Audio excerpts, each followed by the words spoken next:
नमस्कार, मी अजिंक्य भातंब्रेकर। तुम्ही पाहताय न्यूज 18 लोकमत। महत्त्वाची बातमी सुरुवातीला आपण बघणार आहोत।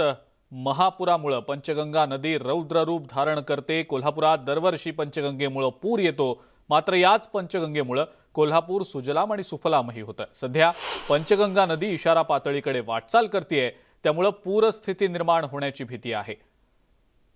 मात्र महापुरापूर्वी कोल्हापुराला समृद्ध करणाऱ्या पंचगंगा नदीचं विहंगम दृश्य आज आम्ही तुम्हाला दाखवत आहोत।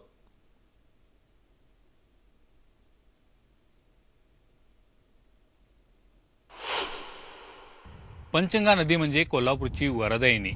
याच नदीच्या तीरावरती कोल्हापूरकर वसलं आणि कोल्हापूरची सुजलाम सुफलाम अशी एक ओळख आहे ती निर्माण झाली। याच नदीचं हे विहंगम दृश्य मी तुम्हाला दाखवतोय। सादळे मादळे डोंगर परिसरामध्ये मी सध्या आहे आणि त्यातून हा सगळा निजारा आहे तो आपणाला न्यूज 18 लोकमतच्या माध्यमातून मी दाखवते। खरं तर हा सगळा पंचगंगा नदीचा भाग आहे। अगदी विस्तीर्ण अशी पंचगंगा या ठिकाणून आपल्याला पाहायला मिळते। राजाराम बंधारा शिये ते NH4 या ठिकाणचा जो गांधीनगरचा पूल आहे तिथपर्यंतचा हा सगळा नजारा या डोंगरावरून आपल्याला दिसतोय। खरं तर पंचगंगा ही कोल्हापूरची जीवनगंगा आहे। याच्यावरतीच कोल्हापूर समृद्ध झालं आणि या सगळ्या पंचगंगा काठावरचा हा सगळा हिरवागार परिसर, शेतीने समृद्ध झालेला परिसर हा सुद्धा या ठिकाणाहून आपल्याला पाहायला मिळतोय। मात्र पंचगंगाच्या पात्रामध्ये जी बांधकामे झाली त्यामुळे पंचगंगा नदी जर आपलं पात्र सोडलं तर त्यानंतर नागरी वस्तीमध्ये पाणी शिरतंय आणि महापुराचा फटका आहे तो गेल्या काही वर्षांपासून कोल्हापूरला सातत्याने बसताना पाहायला मिळतंय। मात्र एकूणच पाहायला गेलं तर पंचगंगेचं हे नयनरम्य रूप असं आपल्याला या ठिकाणाहून बघायला येतं। मात्र ज्यावेळी पंचगंगा रौद्र रूप धारण करते त्यावेळी मात्र अनेकांच्या ती घरामध्ये जाते, अनेक संसार आहेत ते उद्ध्वस्त होतात, उघड्यावरती येतात। मात्र एकूणच पाहायला गेलं तर याला जबाबदार कोण असा जर प्रश्न विचारायला गेला तर खरंच याला जबाबदार नदी आहे का असा एक ठिकाणी या ठिकाणी त्याचा उत्तराचा शोध घ्यायला गेलं तर ते उत्तर आपल्या मनातच असेल। मात्र एकूणच या नदीचं जर विहंगम रूप पाहायला गेलं आणि या नदीमुळे जर काय कायापलट होत असेल ते पाहायला गेलं तर या डोंगरावरून आपल्याला पाहायला येते सुजलाम सुफलाम कोल्हापूर झालं आणि समृद्ध असं कोल्हापूर या नदीच्या मुळेच झालं। मात्र जी नदीपात्रामध्ये बांधकामे झाली त्यामुळे नदी वारंवार ज्यावेळी पात्र सोडते त्यावेळी कोल्हापूरला महापुराचा फटका बसतो आणि त्याच पद्धतीची परिस्थिती यावर्षी सुद्धा उद्भवेल अशा पद्धतीची एक शंका आहे ती व्यक्त केली जाते। व्हिडिओ जर्नलिस्ट संदीप पाटीलसह ज्ञानेश्वर साळुके, न्यूज 18 लोकमत, कोल्हापूर। राज्यभरात जवळपास सगळीकडेच पावसाचं सध्या थैमान सुरू झालेलं आहे। मुख्यत्वे कोकणातल्या अनेक नद्यांनी धोक्याची इशारा पातळी सुद्धा ओलांडलेली आहे। आपण सध्या ही जी दृश्य आपल्या स्क्रीनवर पाहतो आहोत ही खेडमधल्या जगबुडी नदीची ड्रोनच्या सहाय्याने घेतलेली दृश्य आहेत। नदी काठावरच्या गावांना सुद्धा आता इशारा दिला गेलेला आहे। तर नदी आसपासच्या शेतीमध्ये शेकडो हेक्टरपर्यंत पाणी शिरल्याने अनेक ठिकाणी भात पिकं पाण्याखाली गेलेली आहेत। जगबुडी नदी 5 मीटर इतकी या नदीची इशारा पातळी आहे। सध्या 5.85 मीटर इतकी नदीची पाणी पातळी पोहोचलेली आहे। चिपळूणमधली वाशिष्ठी नदी 5 मीटरची इशारा पातळी या नदीची सध्याची पातळी 4 मीटरवर जाऊन पोहोचलेली आहे। संगमेश्वरमधली शास्त्री नदी 6.20 मीटर इतकी इशारा पातळी आहे, पण या नदीची सध्याची पाणी पातळी 5.80 मीटरवर जाऊन पोहोचलेली आहे। लांजातली काजळी नदी 16.50 मीटर इतकी इशारा पातळी आहे। सध्याची काजळी नदीची पातळी जी आहे ती 15.52 मीटर इतकी आहे। राजापुरातल्या कोदवली नदीची इशारा पातळी 4.9 मीटर इतकी आहे। सध्याची या नदीची पातळी 5.9 मीटरवर पोहोचलेली आहे।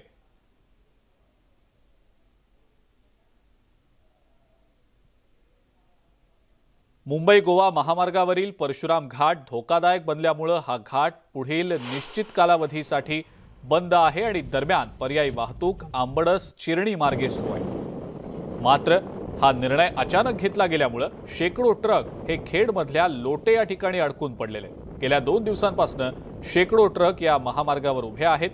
ट्रक चालकांचे अन्न पाण्या वाचून हाल होत आहेत। आणखी किती दिवस थांबायचं असा प्रश्न त्यांनी आता उपस्थित केला आहे। गेल्या 3 दिवसापासून परशुराम घाट धोकादायक झाल्यामुळे वाहतुकीला बंदी केलेली आहे। या मुंबई गोवा महामार्गावरली वाहतूक ही चिरणी मार्गे सुरू केलेली आहे, परंतु अचानक हा निर्णय झाल्यामुळं शेकडो ट्रक या ठिकाणी थांबलेले आहेत। गेल्या 3 दिवसापासून आपण माझ्या पाठीमागे बघू शकतोय, जवळपास 3 ते 4 किलोमीटर लांब ह्या अशा ट्रकच्या रांगा ज्या आहेत ह्या लागलेल्या आहेत। आपण बघतोय की इथे जे शेकडो ट्रक आहेत हे रखडून राहिलेले आहेत आणि पोलीस देखील आहेत। रत्नागिरीचे विशेष पोलीस जे आहेत हे या ठिकाणी आलेले आहेत। आपण इथले जे ट्रक चालक आहेत त्यांना विचारूया, गेले 3 दिवसापासून तुम्ही या ठिकाणी आहात, किती दिवसापासून तुम्ही या ठिकाणी आहात? आणि आम्ही तरी रात्री 8 वाजल्यापासून इथं आहे। आणि 8 वाजल्यापासून अजून आमची काही जेवणाची व्यवस्था नाही, काय नाही, पाणी पण नाही। तर आता आहेत ते होतं गाडीमध्ये, ते आम्ही आता पाणी पिऊन थांबलोय। एकाने जेवणासाठी पैसे पण नेले, ते पण आणून दिलं नाही। ओके, मला सांगा काय समस्या आहे तुम्हाला? किती दिवस अजून तुम्हाला? रात्री 12 वाजता आलो, 12 वाजल्यातून काय सुविधा काय नाही, सकाळी चहा पाणी उद्या काय नाही, पाणी होतं घोट घोट उद्या विचारत नाही ते। सकाळी 10 वाजता लोक आले, 4 जण इकडे गाव आले, आमच्याकडे पैसे घेऊन गेले, पण त्यांनी डबा उद्या आणून दिला नाही। आपण बघू शकतोय की या ठिकाणी जे ट्रक चालक 2 दिवसापासून या ठिकाणी थांबलेले आहेत, काही आज रात्रीपासून थांबलेले आहेत, त्यांना पिण्यासाठी देखील पाणी नाही आहे, जेवणाचे हाल होत असल्याचं पाहायला मिळते। एकंदरीतच बघितलं तर परशुराम घाट हा वाहतुकीसाठी अनिश्चित कालावधीसाठी बंद केलेला आहे, मात्र यांची पुढची व्यवस्था काय या संदर्भात प्रशासनानं लवकरच भूमिका घेऊन यांना सांगण्यात यावी अशी असं मागणी या ट्रक चालकांची दिसते। चंद्रकांत मनकर, न्यूज 18 लोकमत, खेड, रत्नागिरी।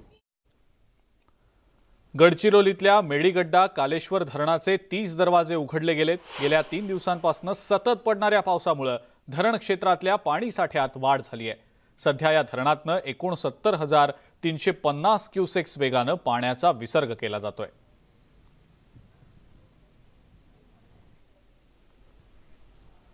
भंडाऱ्याच्या लाखांदूर तालुक्यातनं वाहणाऱ्या चूलबंद नदीला पूर आल्यानं पुराच्या पाण्यात काही शेतकरी अडकून पडले होते। नावाड्यांच्या मदतीनं त्यांना सुरक्षितपणे बाहेर काढण्यात यश आलंय। आवळी हे गाव चूलबंद नदीच्या जवळ असल्यानं नदीच्या पाणी पातळीत वाढ झाल्यानंतर या गावालाही आता मोठा धोका निर्माण झालाय।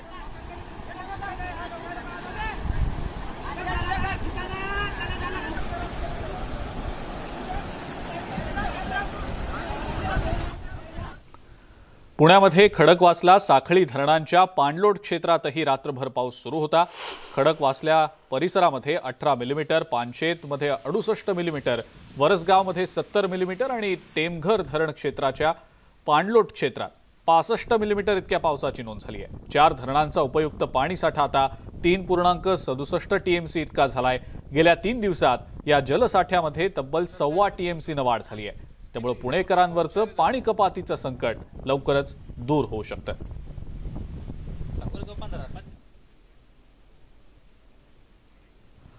सिंधुदुर्ग जिल्ह्याला मुसळधार पावसानं चांगलंच झोडपून काढलंय। या पावसामुळे जिल्ह्यातील अनेक नदी नाले आता दुथडी भरून वाहतायत। कुडाळ तालुक्यातल्या माणगावमधल्या दुकानवाड पुलावरही पाणी आलेलं होतं। या पाण्यातून कार घेऊन जाण्याचा युवकाचा प्रयत्न चांगलाच अंगलट आला। पाण्याच्या वेगवान प्रवाहामुळे ही कार वाहून गेली। यावेळेला तिथे उपस्थित काही ग्रामस्थांनी तातडीनं धाव घेत या युवकाचा जीव वाचवला।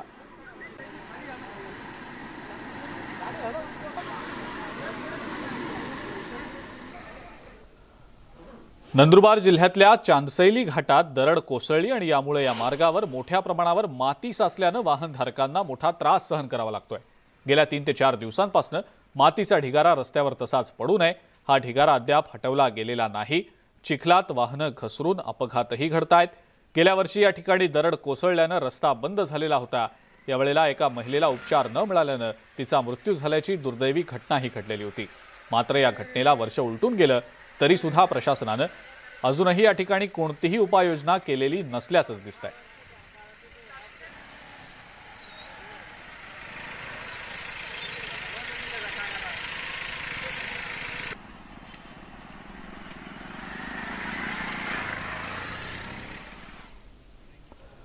रत्नागिरी जिल्ह्यातल्या खेडमधल्या जगबुडी आणि नारंगी या नद्यांनी धोक्याची पातळी ओलांडली आहे।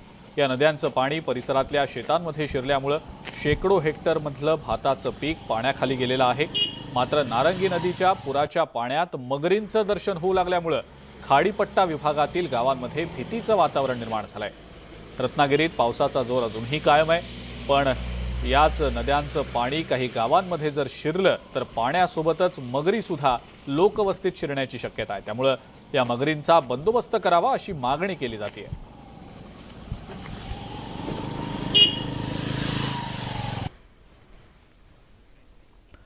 राज्यातल्या अनेक पर्यटकांसाठी आनंदाची बातमी आहे। सह्याद्रीच्या पर्वतरांगांमध्ये वसलेलं लोणावळ्यातलं भुशी डॅम अखेर ओव्हरफ्लो झालाय। धरणाच्या पायऱ्यांवरून पाणी आता ओसंडून वाहतंय। गेल्या 2 दिवसात या भागामध्ये 250 मिलीमीटर पावसाची नोंद झालेली आहे। पायऱ्यावरून ओसंडून वाहणारं पाणी हे पर्यटकांसाठी आकर्षणाचं केंद्रबिंदू असतं।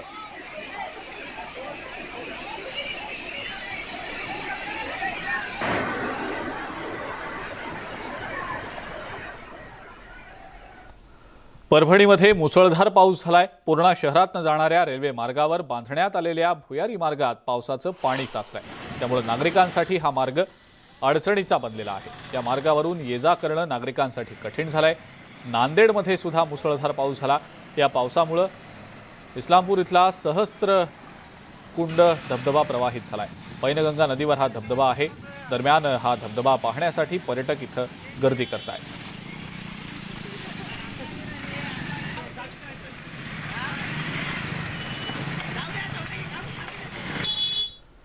पुढच्या 3 तासात मुसळधार पावसाचा इशारा मुंबई, ठाणे आणि रायगड या भागांना दिला गेलेला आहे। अलर्ट जारी करण्यात आलेला आहे।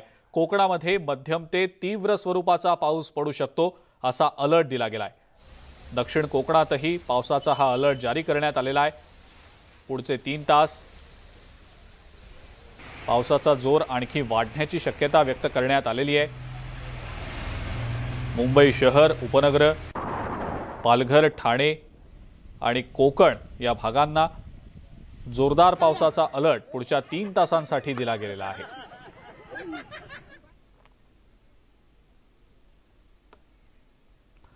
मुंबईच्या माजी महापौर किशोरी पेडणेकर यांनी महानगरपालिका मुख्यालयातल्या आपत्कालीन व्यवस्थापन कक्षाला भेट दिली आहे। यावेळेला त्यांनी मुंबईतील पावसाची स्थिती आणि करण्यात येणाऱ्या उपाययोजनांचा आढावा घेतला। गेल्या 5 वर्षात झालेल्या चांगल्या कामांमुळे रस्त्यावर यंदा पाणी तुंबलं नसल्याचं मत त्यांनी व्यक्त केलंय। यापूर्वी पाणी जास्त वेळ तुंबत होतं, मात्र आता पालिकेनं केलेल्या चांगल्या कामांमुळे पाणी तुंबण्याचं प्रमाण कमी झाल्यानं त्यांनी पालिकेचं कौतुक केलंय। दरम्यान यावेळेला त्यांनी मुख्यमंत्री एकनाथ शिंदे यांच्याबाबत आपली नाराजी व्यक्त केली आहे। मुख्यमंत्री पालिकेत येणार म्हणून आम्ही मुख्यमंत्र्यांसाठी हार तुरे आणून ठेवले, पण ते भाजपच्या कार्यालयात गेले असं म्हणत किशोरी पेडणेकर यांनी आपलं दुःख व्यक्त केलं। मुंबईसाठी ज्या काही गेल्या 5 वर्षात उपाययोजना झाल्या त्याचे परिणाम आत्ता चांगले दिसायला लागले।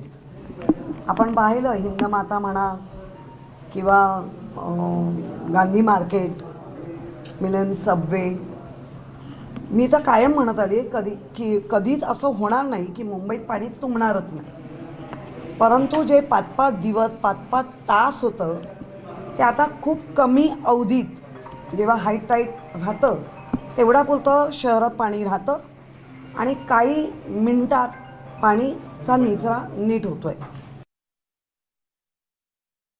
आमचे मुख्यमंत्री शिवसैनिक म्हणवतात म्हणून शिवसेना पक्ष कार्यालयात येतील, परंतु शिवसैनिक म्हणून ते पक्ष कार्यालयात आले नाही, ते भारतीय जनता पार्टीच्या कार्यालयात गेले। हारतुरे फुकट गेल्याचं दुःख नाही, परंतु शिवसैनिक म्हणून त्यांची आम्ही जी वाट बघत होतो ते मात्र निराश झाले, नाराज झाले आणि खूप असं वाईट वाटलं। पुढची एक ब्रेकिंग न्यूज आता आपण बघणार आहोत। भाजपकडून रणजित सावरकर यांना उमेदवारी दिली जाण्याची शक्यता सध्या व्यक्त होतीये।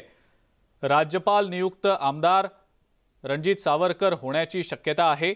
भाजप श्रेष्ठींची सुद्धा सावरकर यांच्या नावावर पसंती असल्याचं समजतंय।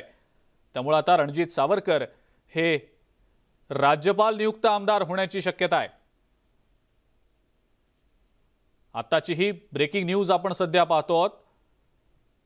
तुषार रुपनवर आपला प्रतिनिधी आपल्या सोबत आहे सध्या। तुषार, रणजित सावरकर यांना उमेदवारी भाजपकडून दिली जाण्याची चर्चा सध्या सुरू आहे, काय नेमकी याबद्दलची माहिती? अजिंक्य, लवकरच राज्यपाल नियुक्त 12 आमदारांची विधान परिषदेवरती हे नियुक्त केली जाऊ शकते आणि यामध्ये नेमकी 12 आमदार कोण असणार, तर याची चर्चा महाराष्ट्रात सुरू झालेली आहे. त्यापैकी एक नाव समोर येते ते म्हणजे की स्वातंत्र्यवीर सावरकर यांचे नाते रणजित सावरकर यांची ही नियुक्ती केली जाऊ शकते, कारण की भाजपाकडून स्वातंत्र्यवीर सावरकरांचा सन्मान करण्यासाठी भाजपाच्या सावरकरांच्या वारसाचा सन्मान केला जाईल अशी चर्चा सुरू आहे. आणि संघ आणि दिल्लीतल्या नेत्यांनी रणजित सावरकर यांच्या नावाला पसंती देखील या ठिकाणी दर्शवल्याची आपल्याला खात्रीलायक सूत्रांकडून माहिती मिळते. तर दुसरीकडे मुख्यमंत्री देखील या नावाला सहमती देतील अशी माहिती मिळते. त्यामुळे सावरकरांचा सन्मान राखण्यासाठी रणजित सावरकर जे सावरकरांचे नातू म्हणून आहेत त्यांना या ठिकाणी भाजपाकडून राज्यपाल नियुक्त यादीमध्ये त्यांच्या नावाचा समावेश होऊ शकतो आणि सावरकरांचा देखील सन्मान त्या ठिकाणी राखला जाऊ शकतो. त्यामुळे रणजित सावरकर यांच्या नावाची चर्चा सुरू आहे. त्याचप्रमाणे संघ आणि दिल्लीतल्या नेत्यांनी देखील याला हिरवा कंदील दाखवल्याची आपल्याला खात्रीलायक सूत्रांची माहिती मिळते. बिलकुल तुषार, धन्यवाद सविस्तर माहिती दिली त्याबद्दल. एका ब्रेकची वेळ झाली आहे. बघत रहा न्यूज 18 लोकमत.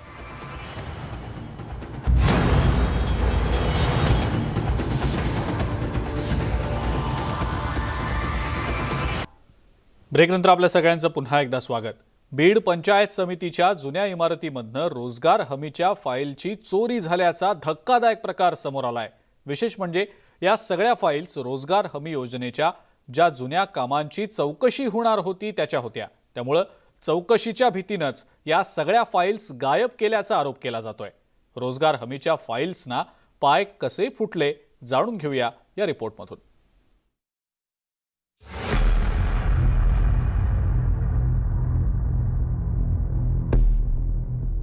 बीड पंचायत समितीची ही नवीन इमारत. या इमारतीत कार्यालय स्थलांतरित होऊन 3 महिने झाले, तरी सुद्धा जुन्या मोडकळीला आलेल्या इमारतीतली महत्वाची कागदपत्र नव्या इमारतीत अजूनही आणण्यातच आलेली नाहीत. त्याच फाईल्स खिडकी तोडून चोरण्यात आलेल्या आहेत. बीड जिल्ह्यामध्ये रोजगार हमी योजनेची कामं केवळ कागदावरच करून कोट्यवधींचा घोटाळा केल्याचा आरोप केला जात होता. याची चौकशी करण्याची मागणी करण्यात आल्यानं आता पंचायत राज समिती या कामांचं ऑडिट करण्यासाठी येणार होती. पण त्याआधीच या फाईल्सची चोरी झाल्यानं आता संशय व्यक्त केला जातोय. आमचा स्पष्ट आरोप आहे केवळ प्रकरण दडपण्यासाठीच हा प्रकार केलेला आहे. आणि दुसरी गोष्ट म्हणजे न्यायालयाच्या म्हणण्यानुसार जर संबंधित एखाद्या शासकीय कार्यालयातून कागदपत्र गहाळ होत असतील तर त्याला जबाबदार असणारे अधिकारी जे आहेत, कर्मचारी आहेत, त्यांच्यावर गुन्हे दाखल व्हायला पाहिजेत. आणि त्याचबरोबर कुठली कागदपत्र नेमकी गहाळ झाली आहेत, संबंधित प्रकरणी सखोल चौकशी, ती पण उच्चस्तरीय विभागीय चौकशी व्हायला पाहिजे. बीड पंचायत समिती अंतर्गत गेल्या 1-2 वर्षात रोजगार हमी योजनेची अनेक कामं झाली. या कामाच्या सगळ्या फाईल्स जुन्या इमारतीमध्ये ठेवण्यात आलेल्या होत्या. यात मोजमाप पुस्तिका, हजेरी पत्रक, प्रशासकीय खर्चाची सर्व उपप्रमाणक, मस्टर, टँकर नोंद वही, तांत्रिक मान्यता संचिका यासह अनेक फाईल्सचा समावेश होता. या सगळ्या फाईल्सची चोरी झाल्यानं बीड शहरातल्या शिवाजीनगर पोलीस ठाण्यात तक्रार नोंदवण्यात आल्याचं गटविकास अधिकाऱ्यांनी सांगितलं. पण घोटाळ्यासंदर्भात विचारलं असता त्यांनी मात्र सगळे आरोप फेटाळून लावले. जुनी इमारत आहे, त्यामध्ये MRI कक्षातले जुनं जे मटेरियल होतं तर ते मटेरियल काही चोरट्यांनी पाठीमागल्या साईडच्या खिडक्या आणि दरवाजे तोडून बरेच मटेरियल त्या ठिकाणी चोरीला गेलेलं आहे. तर त्या ठिकाणची सर्व यादी आम्ही केलेली आहे आणि त्याची रीतसर फिर्याद आम्ही शिवाजीनगर पोलीस स्टेशनला दिलेली आहे. तर त्याचे गुन्हा दाखल करण्याची प्रक्रिया चालू आहे. बीड पंचायत समितीच्या कार्यालयातनं फाईल्स चोरीला गेल्यामुळं रोजगार हमी योजनेतल्या कामातील भ्रष्टाचार आणि या संदर्भातल्या चर्चेला आता उधाण आलेलं आहे. पोलीस या चोरांचा शोध घेतीलही, पण या प्रकारामुळं लाल फितीतला भोंगळ कारभार आणि भ्रष्टाचाराचे पुरावे नष्ट करण्यासाठी यंत्रणा कशी कामाला लागते अशी चर्चा आता रंगू लागलेली आहे. सुरेश जाधव, न्यूज 18 लोकमत, बीड. कर्नाटकच्या सिनी शेट्टीनं फेमिना मिस इंडिया 2022चा किताब पटकावलाय. 3 जुलै रोजी मुंबईत पार पडलेल्या मिस इंडिया 2022च्या अंतिम फेरीत 31 स्पर्धकांवर मात करत सिनी शेट्टीनं मिस इंडियाचा मुकुट आपल्या नावावर केला. अंतिम फेरीत राजस्थानची रुबल शेखावत फर्स्ट रनरअप आणि उत्तर प्रदेशची शिनाता चौहान सेकंड रनरअप आलेली आहे.